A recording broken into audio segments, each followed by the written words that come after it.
Question to the Leader of the Opposition, Keir Starmer. Thank you, Mr. Speaker. The Tory party chair says that public services are in pretty good shape. Has the Prime Minister met a single member of the public who agrees with him? Prime Minister. Mr. Speaker, because of the record investment that we're putting into public services like the NHS, we're now getting waiting lists down. Because of the reforms that we've made to our education system, more children are studying in good and outstanding schools. Because that's what you get with a Conservative government: more funding, more reform, and better outcomes for Britain. He's living in another world to the rest of us. People waiting more than 2 days from an ambulance because they broke the NHS. Only 1 in 100 rapists going to court because they broke the criminal justice system. A record number of small boats crossing the Channel because they broke the asylum system.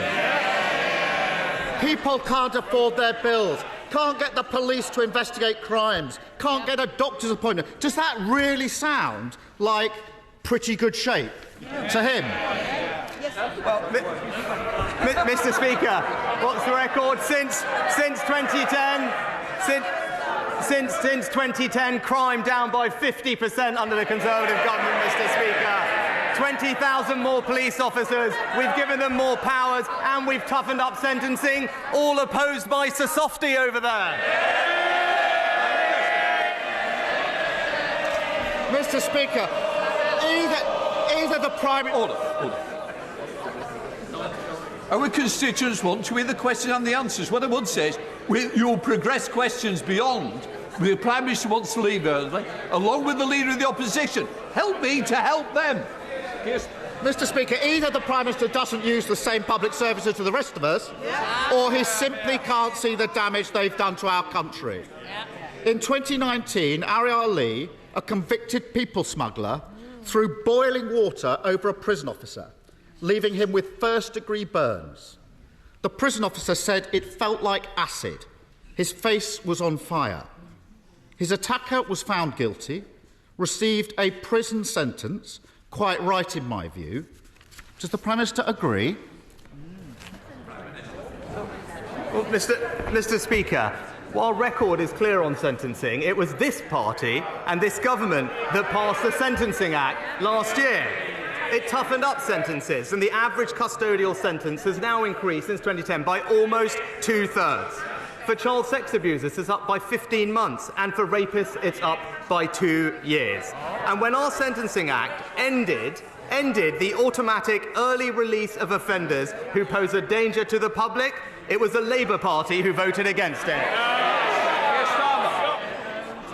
Well, the problem is, Prime Minister, Ariel Lee's sentence ended up being suspended. And anyone watching this would wonder why someone who violently attacks a key worker isn't behind bars. Well, the court judgment spelt it out. It's because it took 16 months for the attacker to be charged. That's ridiculous. And it took another 2 years before he was sentenced.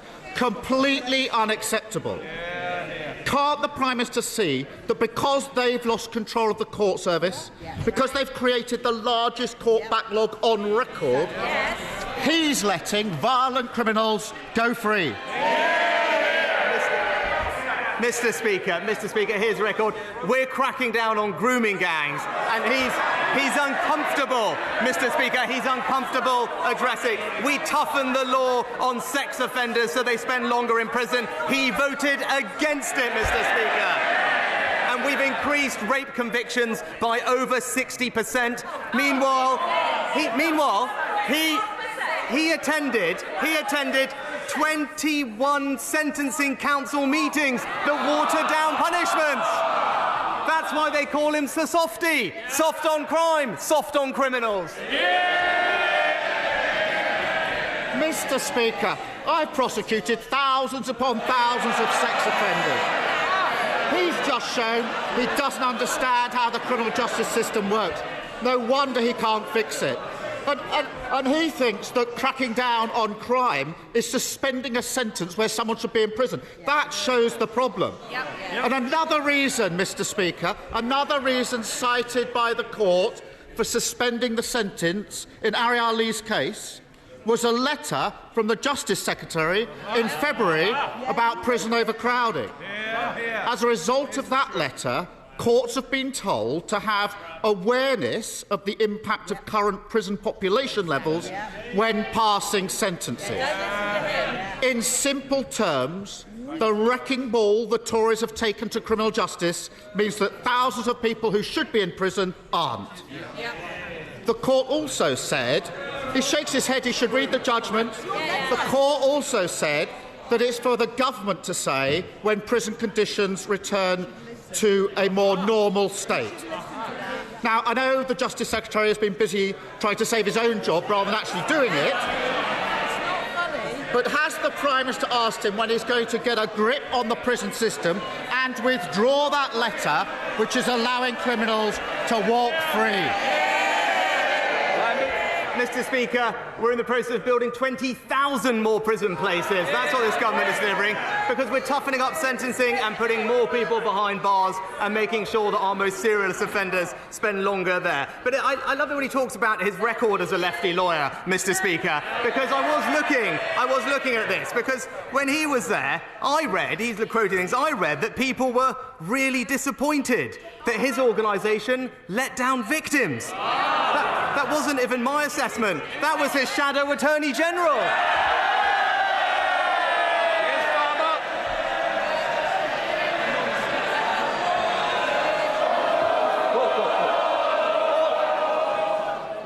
I want to get through these questions, so do my constituents. If there's any member whose constituents they aren't interested in, please leave the chamber. Keir Starmer. Well, Mr. Speaker, when I was in office as Director of Public Prosecutions, those benches my greatest supporters. In 2013, the Home Affairs Select Committee said, we would like to commend the work of the Director of Public Prosecutions, Keir Starmer. He's striven to improve the treatment of sexual assault. They go on to say...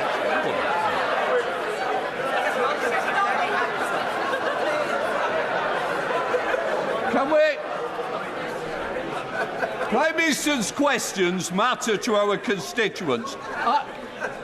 I wonder if I were you. It's not the day. I want to get through it because I'm trying to help the Prime Minister and the Leader. You're not being helpful. We'll hear this question no matter how long it takes. Keir Starmer. Mr. Speaker, this is 2030. Order. Ms Stevenson, I've heard a few weeks. This is the last week. I suggest you quiet, or it's better you leave. Keir Starmer. Mr. Speaker, this is the Home Affairs Select Committee in 2013. They go on to say the work I did should provide a model to other agencies, and when he leaves the CPS, he will be missed. Now, that report was presented to Parliament by the then Home Secretary, future Prime Minister, the Right Honourable Member for Maidenhead. And the government, those benches, noted and supported it. Now, it's obviously always a good look to have your work recognised, although they did lay it on a bit thick. So perhaps the Prime Minister will spend less time trying to rewrite history and more time sorting out the mess he's made of criminal justice. Because the crisis in criminal justice is just a snapshot of public services collapsing under his watch. People can see it wherever they look. Our roads, our trains, the NHS, the asylum system, policing, mental health provision. The Tories have broken them all, and all they've got left is excuses and blame. Now, I know the Prime Minister would rather talk about a maths lesson than the state of the country, but perhaps he could solve this equation. Why, after 13 years of a Tory government, are patients waiting longer than ever, criminals walking free, growth non-existent, and why, everywhere you look, does nothing seem to work at all? Prime Minister. Mr. Speaker, I can't quite remember, but I think he started by talking about when he was DPP in 2013. I'm actually glad he brought that up, because there was something else that happened when he was DPP in 2013. And that was when he got his own special law, Mr. Speaker. I've got it right here. It's the pensions increase. It's the pensions increase for Keir Starmer. Order. Just a moment. Can I just say, order. I expect both sides to listen to the questions and the answers. Prime Minister. Mr. Speaker, here it is. It's the pensions increase pension scheme for Keir Starmer, QC, 2013. Now, while we're introducing a transformative policy to support doctors to cut the waiting list faster, he wants to raise taxes on public sector workers. And it's one law for him and tax rises for everyone else.